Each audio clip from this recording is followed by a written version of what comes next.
Ay naku, oh, 'di ba?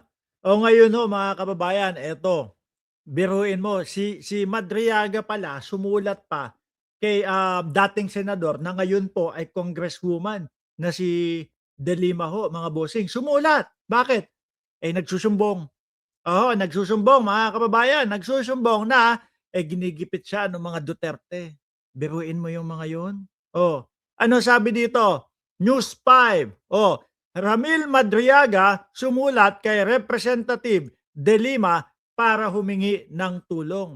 Humingi ng tulong si Ramil Madriaga kay mamamayang liberal ML Party List Representative Leila De Lima sa isang sulat na ipinadala noong Nobyembre 17 dahil sa panggigipit sa kanya ayon mismo sa abogado nitong si Raymond Palad. Si Madriaga ang nakakulong na bagman di umano ni Vice President Sara Duterte, isiniwalat niya ang mismo kay De Lima, mga bossing. Hmm. Hindi ito kagaya nung parang gutesahan lang po at Nobyembre yan ha. Nobyembre 17, hindi po ito kagaya nung parang malagutesa lang po na akala mo fresh na fresh, tapos idinuduktong lang doon sa mga kung anong mga hearsay-hearsay. Oh, 'di ba? Oh, tingnan natin kung maano, kung mababasa natin. Honorable Leila De Lima, House of Representative, Batasan, Quezon City. Ito, ayan. Congresswoman na si De Lima. I am blessed to have this opportunity to reach your attention. I am unjustly accused, ano ba yan? Changed and detained for have nothing to do about. Naku, tingnan nyo. Diniin lang. It all started in 2021 when I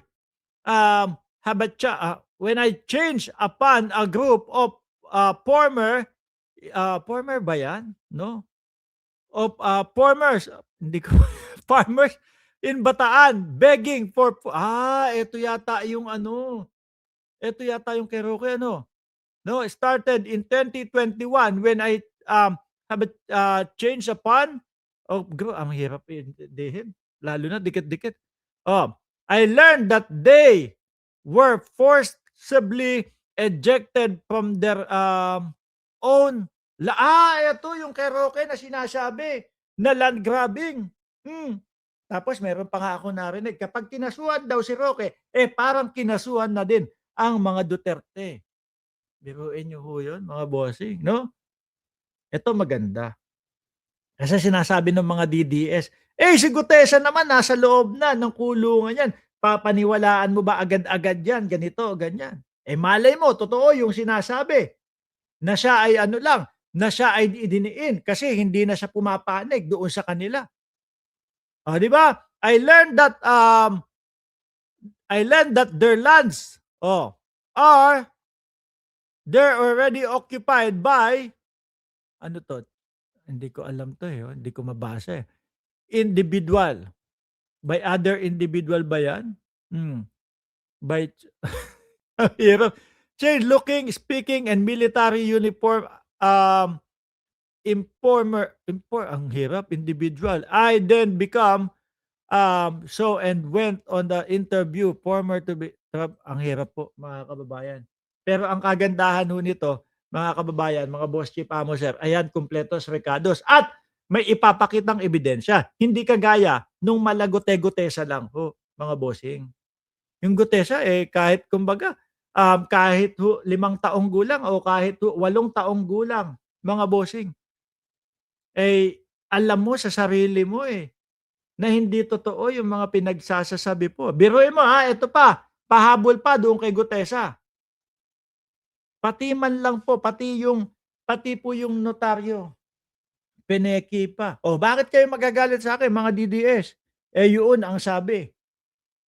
'Di ba yun ang sabi, sabi ng RTC pineke o peke yung, notaryo niyang kay Gutesa. At tingin ko kaya ho nagtatago mga kababayan ay kasi, mabubuko yung mga kasinungalingan. Perjury ho 'yan. Ang sabi ho sa kasong perjury mga bossing, 1 taon hanggang 6 na taon ang posibleng, pagkakakulong po ng perjury. Kaya ayun, it's either hindi na pinalabas or siya mismo natauhan sa kanyang sarili, "Naku, ano ba 'tong mga pinaggagawa ko?